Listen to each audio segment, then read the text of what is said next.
Welcome to the Columbus Metropolitan Club. I'm Doug Buchanan. I'm editor-in-chief of Business First, Columbus Business First, and I'm a proud board member of the Columbus Metropolitan Club. The Metro Club today is live streaming, and we are presented by the Emergency Response Fund of the Columbus Foundation and in partnership with the Columbus Dispatch and PNC. Today's forum is the Carol A. McGuire Legacy Forum Celebrating Arts and Culture and is sponsored by Puffin Foundation West. We'd like to thank you watching today who purchased a virtual seat at the forum. We're grateful for your support, and we are able to continue live streaming services in large part because of you. So thank you very much for that. You can learn more about CMC, register events, join or renew your membership, or make a donation anytime at columbusmetroclub.org. Now on to today's forum. It's been a tough year for all of us, but disproportionately the arts, the soul of our communities, has borne a heavy blow. Arts enrich, color, and deliver in a myriad ways that inspire our days and our city. So what tales lie ahead for the arts? When the ROI is your soul, it might be time to invest. So let's welcome our panelists. Executive Director of Ohio Citizens for the Arts, Angela Meleca, thank you for joining us. Thank you. Creative-in-Chief and Artfluential and co-founder of the Creative Control Fest, Marshall Shorts. Marshall, thank you for joining us. The CEO of ProMusica Chamber Orchestra, Janet Chen. Janet, thank you. Thank you. And our host, President and CEO of the Greater Columbus Arts Council, Tom Katzenmyer. Tom, the stage is yours. Thank you, Doug. I want everyone to know that Doug is appropriately double masking today. I also want to thank Puffin West and also our good friend Carol McGuire for making this platform available to us. As most of you know, she's also the chair of the Shadowbox Live board, so she gives a lot to this community. And I also want to tell you that the answer to the question posed in the title of the forum today, the answer to that question is now. It's not never. And we're going to get to the now part in a minute, but we're going to start at a very dark place. I'm going to tee us off with that because I have to tell you, because I can't swear at the Metropolitan Club, it is frigging awful out there for the arts right now. Who would have ever thought that everything had to close? All the revenue streams, whether they were public revenue streams, earned revenue streams at the arts organizations, were overnight dried up. It's just been a tough period. We came off a record year in 2019. We were chugging along. Everything was great, and we got to March of 2020, and that's when we began to be held hostage by this virus. The performing arts, and Janet's going to talk about this, have been hit particularly hard. A couple of the larger institutions have been able to reopen. We'll talk about that in a minute. Professional artists face unemployment rates well above the national average. So just a very tough place. Just a couple examples. Ballet Met has lost more than $2 million in earned revenue because of this, because they haven't been able to sell tickets to things like the Nutcracker. COSI remains closed. It's very unclear when COSI is going to be able to reopen. Hopefully that'll happen sometime this summer. So that's the darkness of it, but I promise you that it's not going to end in the dark. We're going to end on a positive note here today. We have a lot of ground to cover in a very short period of time, so we're going to get started, and we're going to cover 4 areas. We're going to talk about what we've done, we're going to talk about what we see and what we need, and then we're going to talk about what's next and how we're feeling. And I am feeling a little bit better than awful, I will tell you that. So we're going to start with Angela Meleca, who is the Executive Director of Ohio Citizens for the Arts, which is our statewide lobbying organization. And I have to tell you that she is basically single-handedly responsible for the arts organizations in Ohio getting $20 million in CARES Act funding through the governor and through the state legislature. Both other panelists here have actually benefited from that and have received CARES Act money from the state. So with that, I'm going to turn it over to you, Angela. Thanks, Tom. I appreciate that. You know, to set the stage, prior to the pandemic, arts and culture, creative economy in Ohio was a $41 billion industry. We rivaled the travel industry, the lodging industry. We employed nearly 300,000. In Columbus, that equals about $9 billion that we contributed to the Columbus economy, employing 60,000. And that's about $3 billion in wage income as well. Then COVID hit, and as Tom said, we came to a standstill. And to this point now, we've been the highest unemployed sector every month throughout this entire pandemic. Some misconceptions, our friends in the restaurant business suffering as well. We've had higher unemployment rates than them. As I often say, there's no carry out in the arts. Everything that these organizations have done to adjust to this, difficult time, they're putting content out to the community for free. And these organizations have made really difficult, prudent business decisions to survive. We've lost nearly a third of our jobs in the state, and these are high-skilled workers. These are people that dedicate thousands of hours to be where they are, to be at the chamber, to be, working in these iconic institutions that we rely on so much for a greater economic footprint. For every ticket that somebody purchases to an admission to a cultural event, they're spending on average $31 in the economy, whether it's parking or restaurants or retail. They're generating income, and so we need these organizations in order to get Columbus back. And so it's just been a devastating time. I think we have worked hard in changing perception that the arts aren't about feeling good. That's been a long time way that we talk about the arts, that they're a feel-good, that the arts just show up for a handout. Given the devastation that we've faced, most of these, if not all of these organizations have shifted their business model to really operate as business. That's why the devastation when we can't get bodies in these buildings, that earned revenue has gone to zero.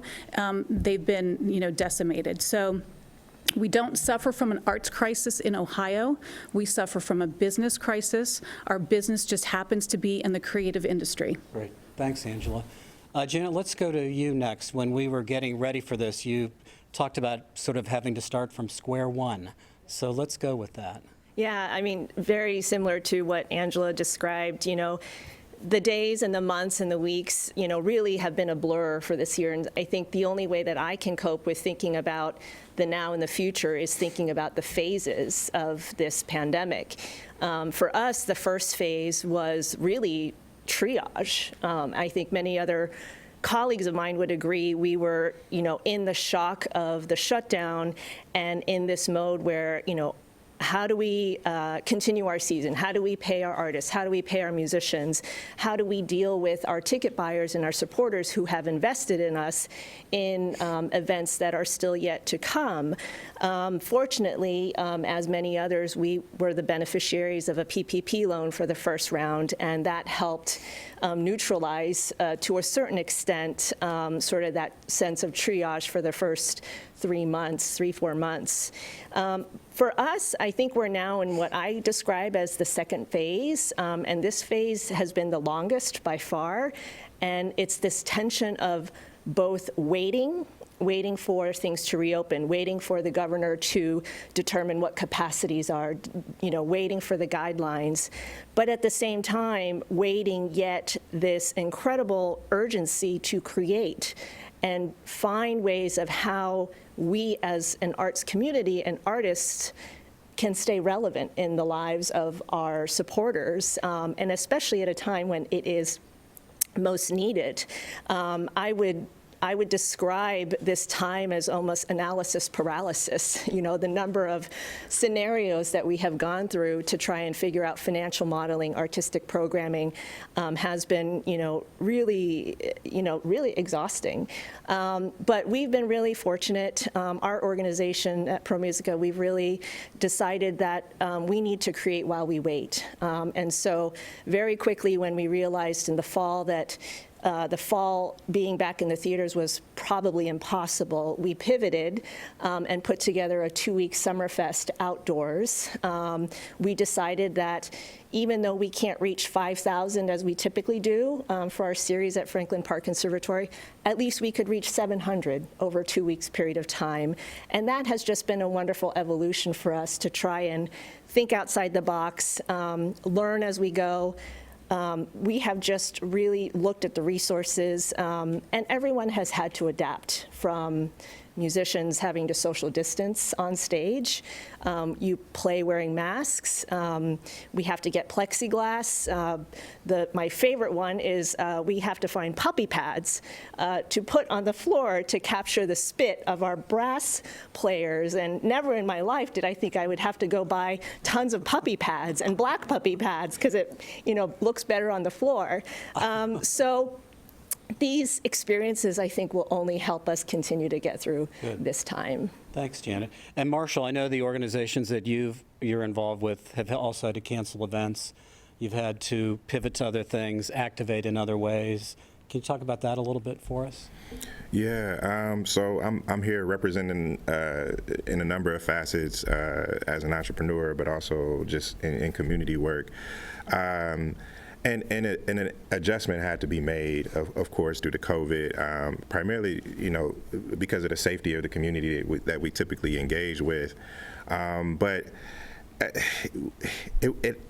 it wasn't doom and gloom for us in the traditional sense, because art for at least, the organizations I work with, Creative Control Fest, Maroon Arts Group, like art is always tethered to work and activism.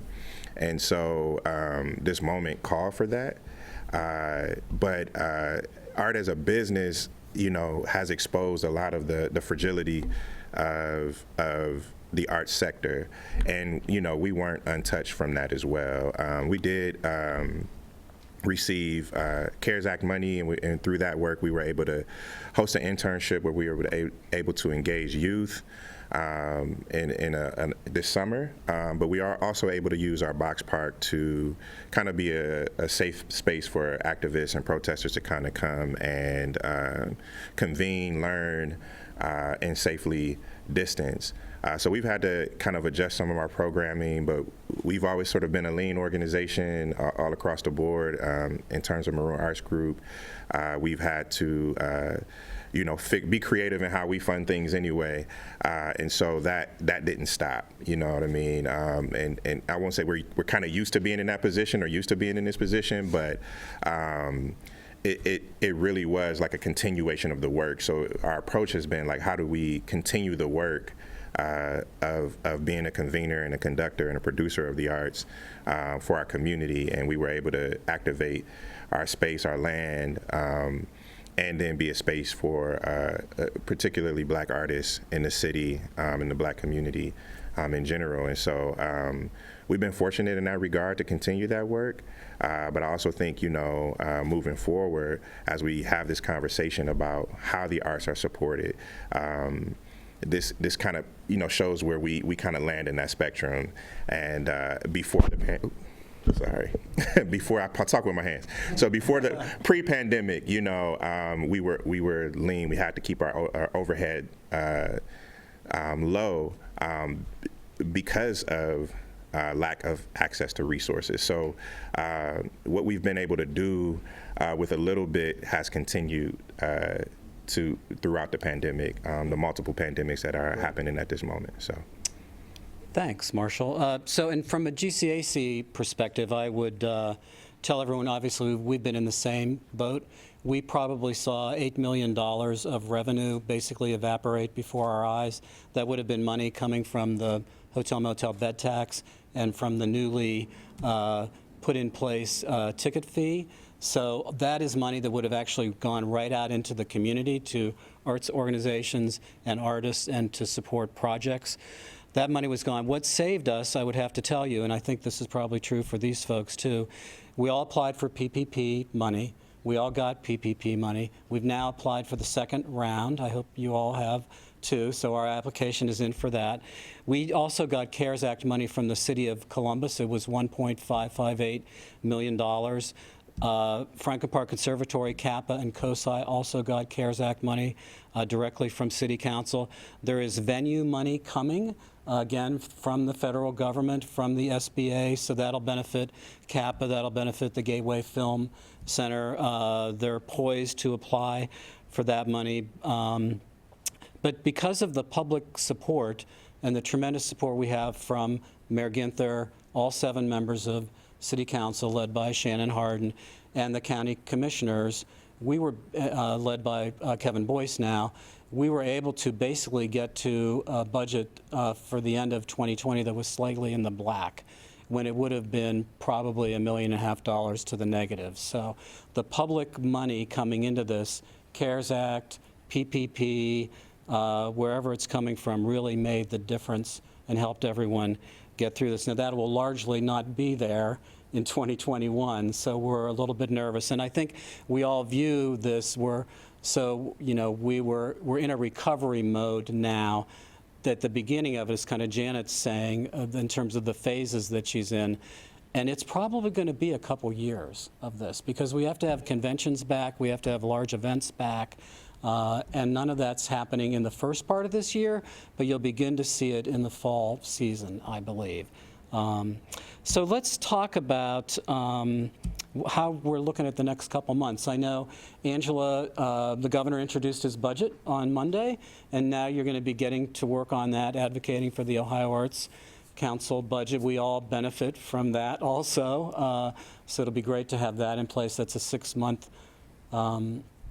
process here. Is there any comment you want to give us on that? Well, I think both, Janet and Marshall touched on how this, what we've gone through has really brought to the surface something that we've known all along, and we talk about, especially those in the arts world, is about funding, and how do we figure out how we solve this funding predicament where every year it seems like we have to knock on the same doors and pound the same pavement. And what, my goal is to use this once-in-a-lifetime episode to really reimagine how do we fund the creative economy in Ohio.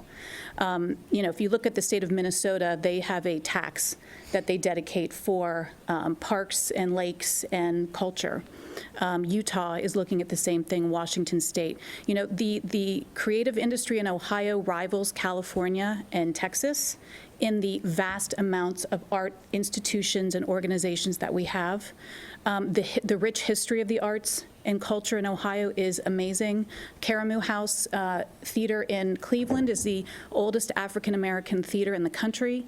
Children's Theater of Cincinnati is the longest-running children's theater in the country, over 100 years. We have stories here, in Columbus as well. And so how, I look at how do we not only survive, but thrive coming out of this. So my view right now is we're not in recovery mode yet. When I look at Kappa laying off 45% of their staff and what they will need as far as revenue to come back, they're going to have to bring staff back 3 to 4 months prior to getting butts and seats, if you will, for a production at is it going to be a limited capacity, or they need 100% capacity to get in their theater to break even. Broadway's not going to cut their production costs by 30%, where the theater capacity is maybe at 30%. So we have to look at what do we need to do to not only help stabilize through this year. We're predicting that this year will probably be more challenging than last. Because of now having to look at, when Kappa went from a $20 million budget, they're operating at a $6 million budget now. How do you build that back to get to that capacity? The museum laid off 30% of their staff. If we look at, if we took our industry and looked at it as we look at a sporting industry, if the Crew had to cut 45% or the Blue Jackets, there would be a lot of noise about that. We have to view this industry very similar. And so, yes, we look at the budget, but we also look at the federal. So I do work with people at the federal level. And we also now look at ways of reimagining more dedicated funding for the creative economy in Ohio. Great, thanks. And Marshall, talk a little bit about how you're viewing the next couple months, and I want to make sure you comment on the murals that are that are coming once the weather breaks and it's not minus 14 outside? Yeah, I view the next couple of months. You're talking about Deliver Black Dreams, which is a campaign we kind of started in response to well, it kind of started around the election and activating black voters. But in Columbus, we used the vehicle of art to kind of further that message that art should be in the conversation around policy, in the conversation around social change. Art is often leading the conversation, but we often kind of bring it in on the back end as if to dress it up. But art is often foreshadowing what's to come. And if we look at it as that, then it plays a much larger role in how we see change and seek change in our cities, whether that be economically or whether that be for social change. And so, in that regard, we are looking to use art as a vehicle to push, challenge, agitate in the city for social change, in policy, in the way in which arts funding is distributed for underserved communities. And so I'm really excited about that work.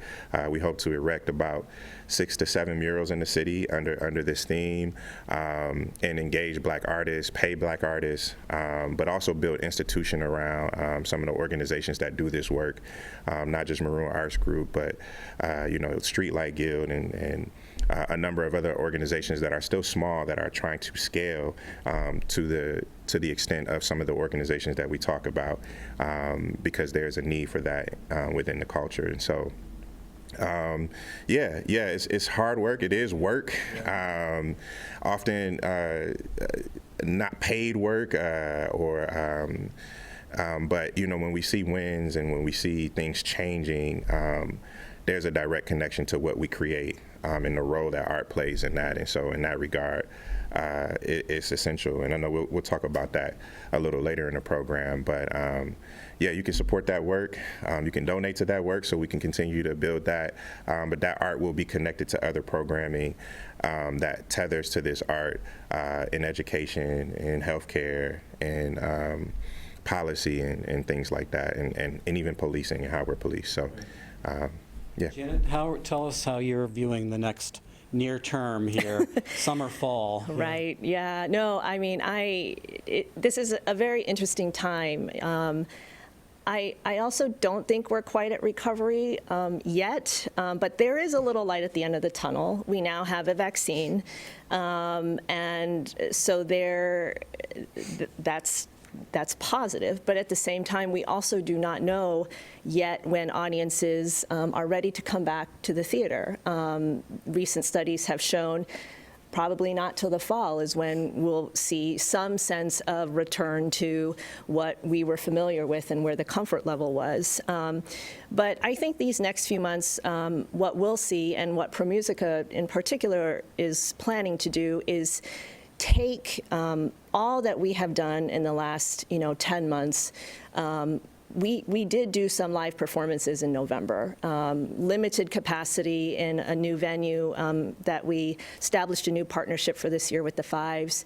But now we're going to not have live audiences and do it digitally. And I think many, not only in Columbus, but across the country have really invested as much as possible in the capabilities of technology in the digital platform. And if we look for a silver lining, there is great benefit to that will carry us through beyond the pandemic. The ability to explore the technological platforms like CMC is done, I think will reap rewards when a time pre-pandemic we were just, kind of producing. So I do think that the next, 4 or 5 months we'll see continued perseverance to continue to create and do it within these different channels that we've all discovered and taken risks during this time. It's probably made the arts accessible to new audiences too, which is Absolutely, helpful. absolutely, yeah. But there is no substitute for live performance, that's for sure. There is no substitute. Yeah. I mean, I loved Angela's analogy of the sports, example. For musicians, just like a football team, the longer you don't practice, train together, the harder it is to come back from that. And that is no different from the arts, whether you're a dancer, actor, musician. The longer you are void of developing your craft, the harder it is to get out of this. And so for us, and many in particular, we have not wanted to succumb to hibernation. We've been very proactive about ensuring that the artists still have that ability to exercise their craft. From our perspective, we're going to have to make a decision soon about whether or not we can have an arts festival.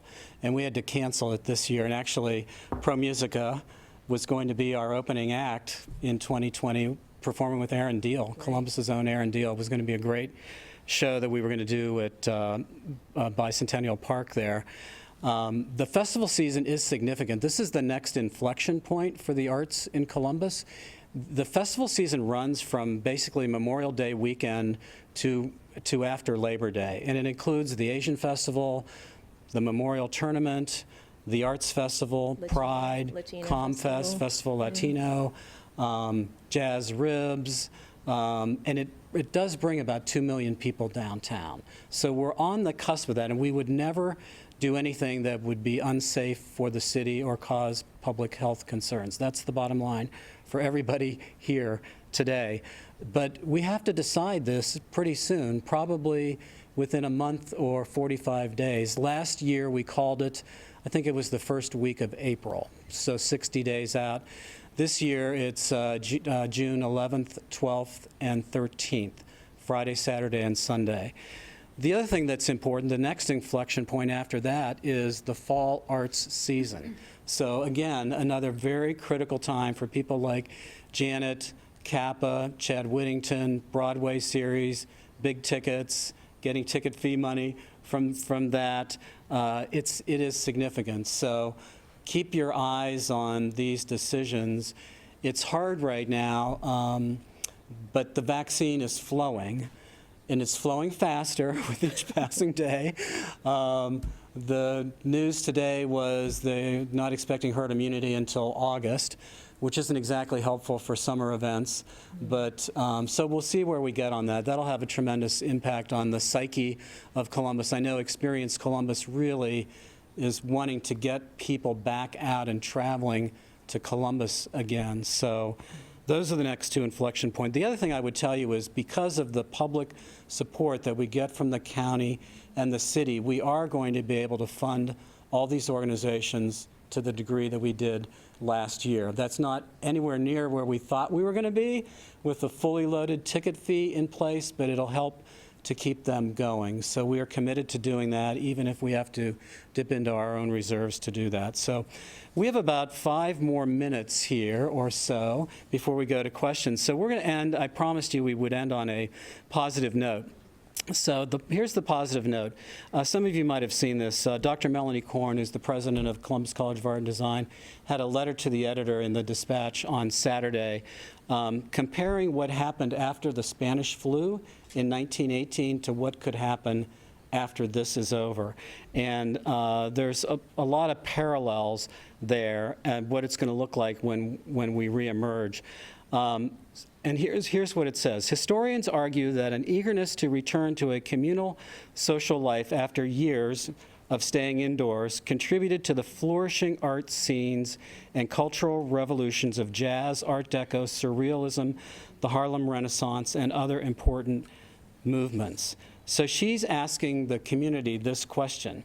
Now that our exercise/guitar learning/closet cleaning resolutions are all locked down, I hope you'll ponder this question.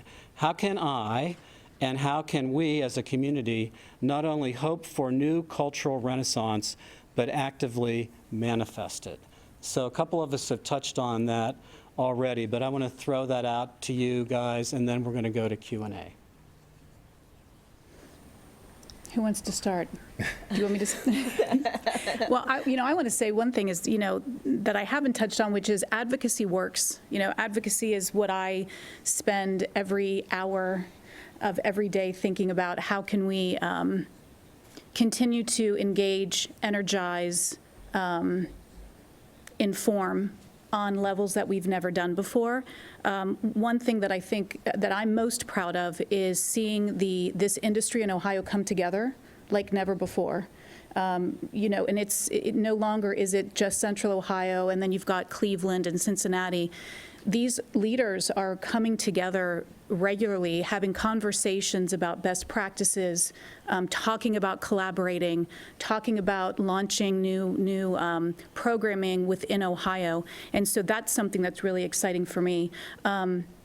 Having the recognition from the DeWine administration, singling out the arts industry with the $20 million CARES funding. You know, that was the second largest amount dedicated for arts in the country.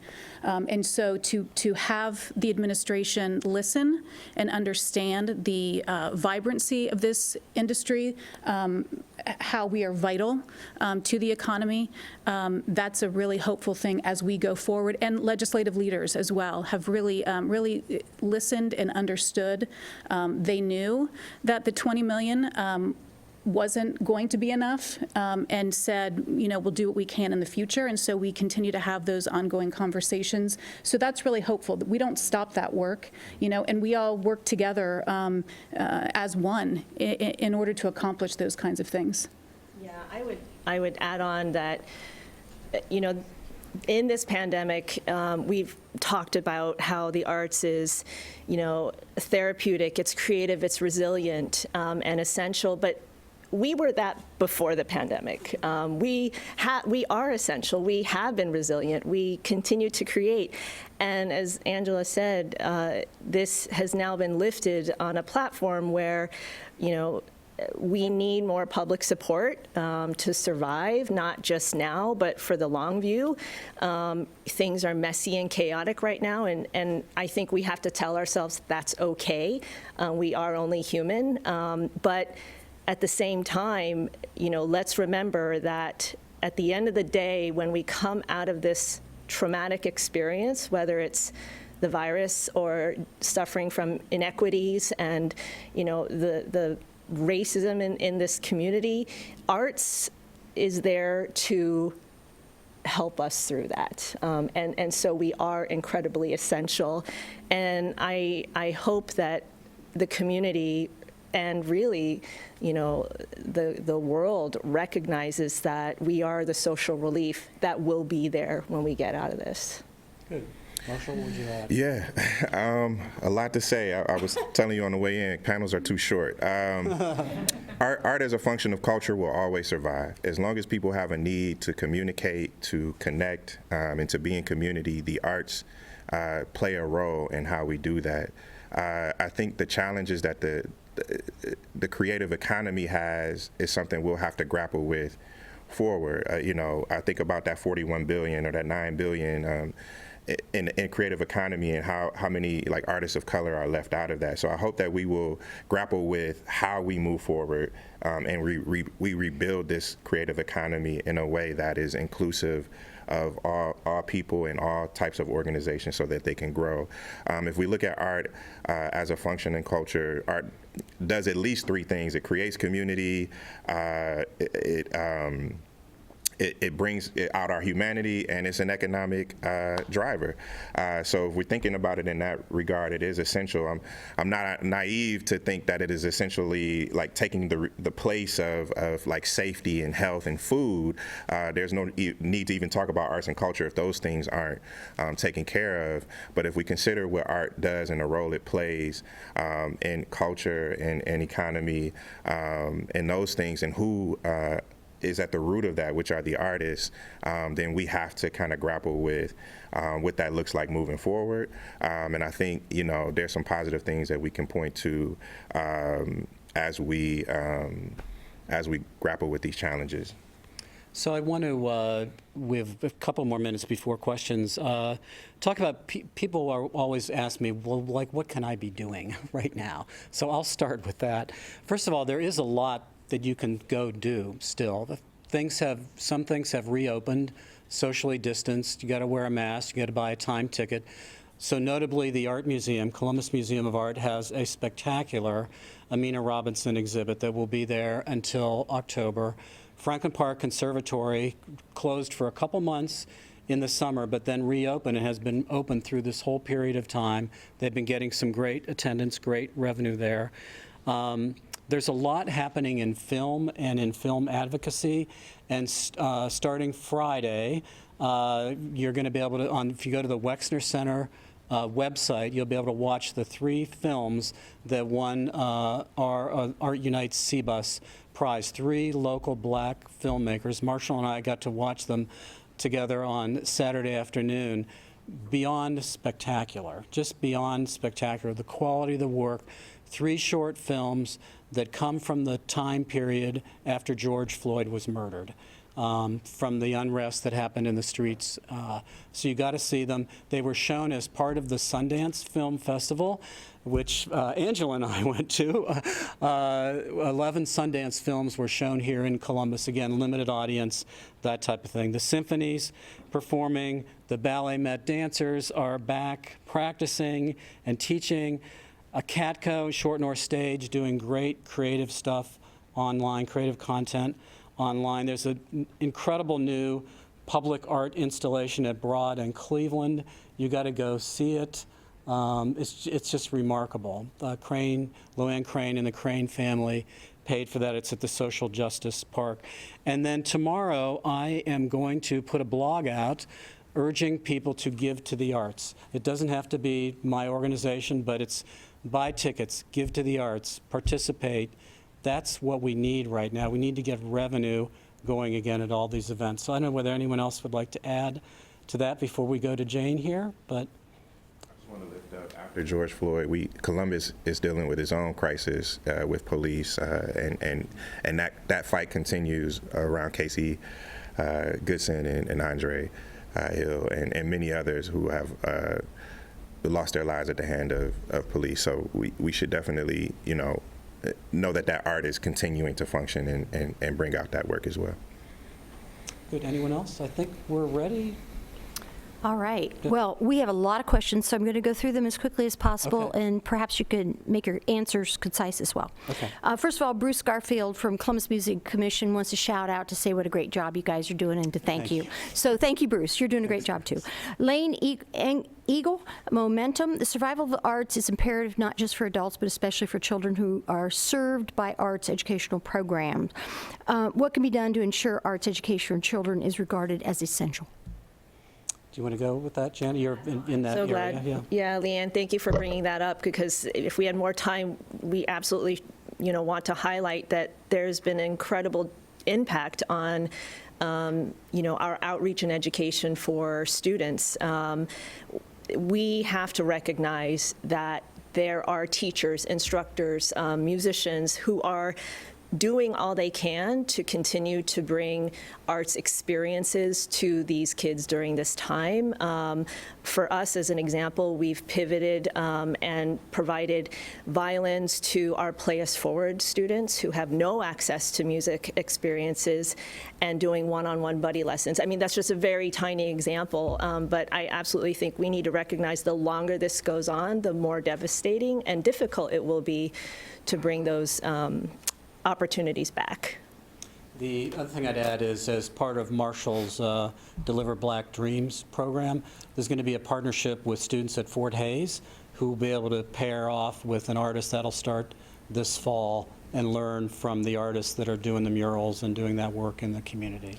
One thing I'll add is we're working currently on programming that we've not focused on in the past from an advocacy or lobbying effort, which will include arts education and support for early learning. That's something that is the governor's project, is education and especially early learning. And so we'll be collaborating with different organizations around the state to host webinars in helping train arts educators how to be better advocates for themselves, as well as we will be advocating to state leaders on that topic. This question is from Java Kittrick from Puffin Foundation West. Java always challenges us and supports us. Why didn't the arts community speak up when the Christopher Columbus statue was removed, since it was a gift from the Italian community, and with Christopher Columbus having Jewish heritage? She wants to know why the arts community wasn't involved with that decision. At Columbus State, that was a decision of the Board of Trustees and the President of Columbus State. We were not involved or apprised of that. And the one that was in front of City Hall, that was a decision that the mayor made. Laura McDonald from the Benefactor Group, what role does philanthropy play in making the arts more resilient? What's the case for supporting arts and culture when so many have urgent needs due to food and housing insecurity, racial injustice, et cetera? And she admits that this is a softball question, that our community can and should do both. We needn't pit one against the other. So you were talking, Janet, earlier about the arts being essential. That was a word that we used when we were prepping for this, and you can completely make a case for that. Right, absolutely. I mean, if we are so grateful for the generosity of the community supporters, donors who have donated their tickets back when they didn't need to. You know, every little nuance like that matters and counts. And I think that organizations in particular have really tried to figure out how do we stay connected to our audiences and build relationships at a time when traditionally the things that we do aren't allowed. And we're all trying to determine how we engage so that when we come out of this, the donors will still be there for us. But I think all I can say is that this community has been incredibly generous, recognizing that artists create art, but this is their profession. They have to make a living, just like anyone else. And I just wanted to point out one thing that I think often gets overlooked, which is independent contractors in particular and freelancers who work in the gig economy. So the musician who plays in different places, they have suffered a lot. And so to continue to kind of galvanize support around that is incredibly important. Well, and I'll just add, our sector, again, is the highest unemployed sector in Ohio. We've lost nearly a third of our jobs. So those are real jobs. And so, I was asked by a reporter one time, how can you be advocating for funding for the arts when there are people standing in line at a food bank? And I said, well, I can't imagine how many of our people are in that line at the food bank. These are real jobs that are gone, that they can't shift and go down the street and work at the next ballet or the next museum. So, they're leaving this industry. Will we get them back?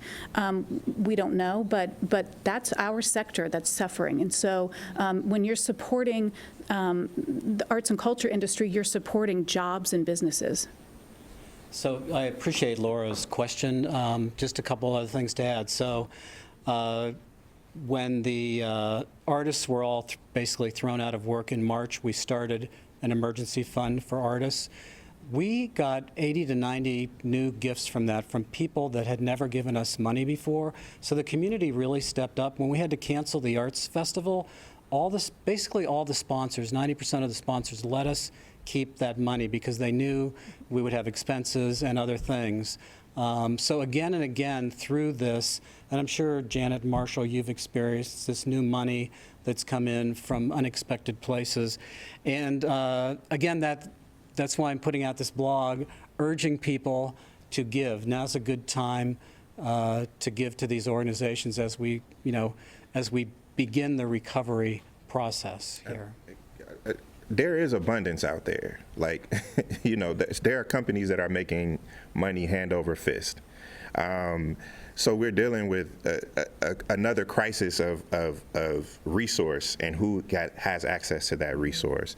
And so I think we got to start pivoting the question as to how do we pull some of that resource back so that people aren't losing jobs, and then we don't have crises over food and safety and those things. And that's what a lot of the unrest has been about, is that there's resource. There are people who are doing quite well during this moment. And I'll just respond to the first question, I think the artist community did speak up, and a lot of that was in critique of the Christopher Columbus monuments and statues. And so I won't go into detail, but I will say I think the artist community did speak up, and I think that in part is why some of those pieces were removed, and in response to art that could replace it. This question's from Mike Thompson, and I'm assuming it's Mike Thompson from WSU. Instead of canceling the arts festival, why not downsize and spread it out? So we actually are thinking about that. So it's a good question, Mike. There's a lot of different things. Last year, we obviously moved it online. I don't think we want to do that again this year. People are getting weary of all the stuff that's online right now. But we're thinking about that. We're thinking about what could we do to adjust it, either controlling the size of the crowd, making people wear a mask, showing proof of vaccination. We're not quite there yet on the, scale down the number of artists exhibiting. Don't have live performances if that's the issue. Give out beer in cans instead of in open cups. But we have to think about all those kinds of things, and I know everyone else is too. But it's a good question. Could we move it into a couple neighborhoods instead and keep it very small, germane to those parts of the city? So all of that will absolutely be looked at. Great ideas. Derek Gill, I think you addressed this a little bit, Tom, but maybe expand on it. How will support go directly to individuals in the visual arts? Yes. So Derek is a visual artist who has a piece on display at the Columbus Museum of Art, which you must see. It's a device. I don't know how to describe it. It's an electronic device that lights up and makes noises. It's quite spectacular. You might have seen in social media that somebody actually proposed in front of it. I don't know whether you saw it or not, but somebody got down on their knee and proposed to their future wife in front of it. Derek was trying to track that down. We have a program called Support for Professional Artists. We're actually reviewing applications for that right now. An artist can get $1,000 from us once a year, every year. We had to cut that number back a little bit. Last year was a little bit higher than that, and then we'll do it again later in the year. So there absolutely is. We are one of the few organizations that an artist can come to for supplies, help on marketing, development of a website, whatever they need. It's an easy application, and we process them very quickly. Those first round of checks will be going out probably in the next couple of weeks, sometime before the end of February. Maybe there could be a program to have individuals adopt an artist. Anyway, Kathy Fox, Angela and the Ohio Citizens for the Arts did incredible work to obtain state pandemic relief funding for the arts. Could the arts get additional funds from the $2.8 billion state rainy day fund in the near future? Well, I think, the governor's announcement on Monday with the budget where he is hoping to allocate $1 billion to special one-time relief. We are looking at that funding and getting a portion. There's $50 million that I believe he set aside for entertainment and indoor culture venues. Certainly that's going to have to go through the legislative process. So we've already huddled, our team to talk about, what we identify, what the need is. We certainly know there's a need. And so we are hopeful that there will be meaningful dollars that we will get, again, dedicated for this relief funding. This is from Trip Lazarus. How can we use the crises to come out stronger on the other side? Yes, nothing compares to live audiences, but via digital platforms, we can reach huge numbers that can't otherwise attend.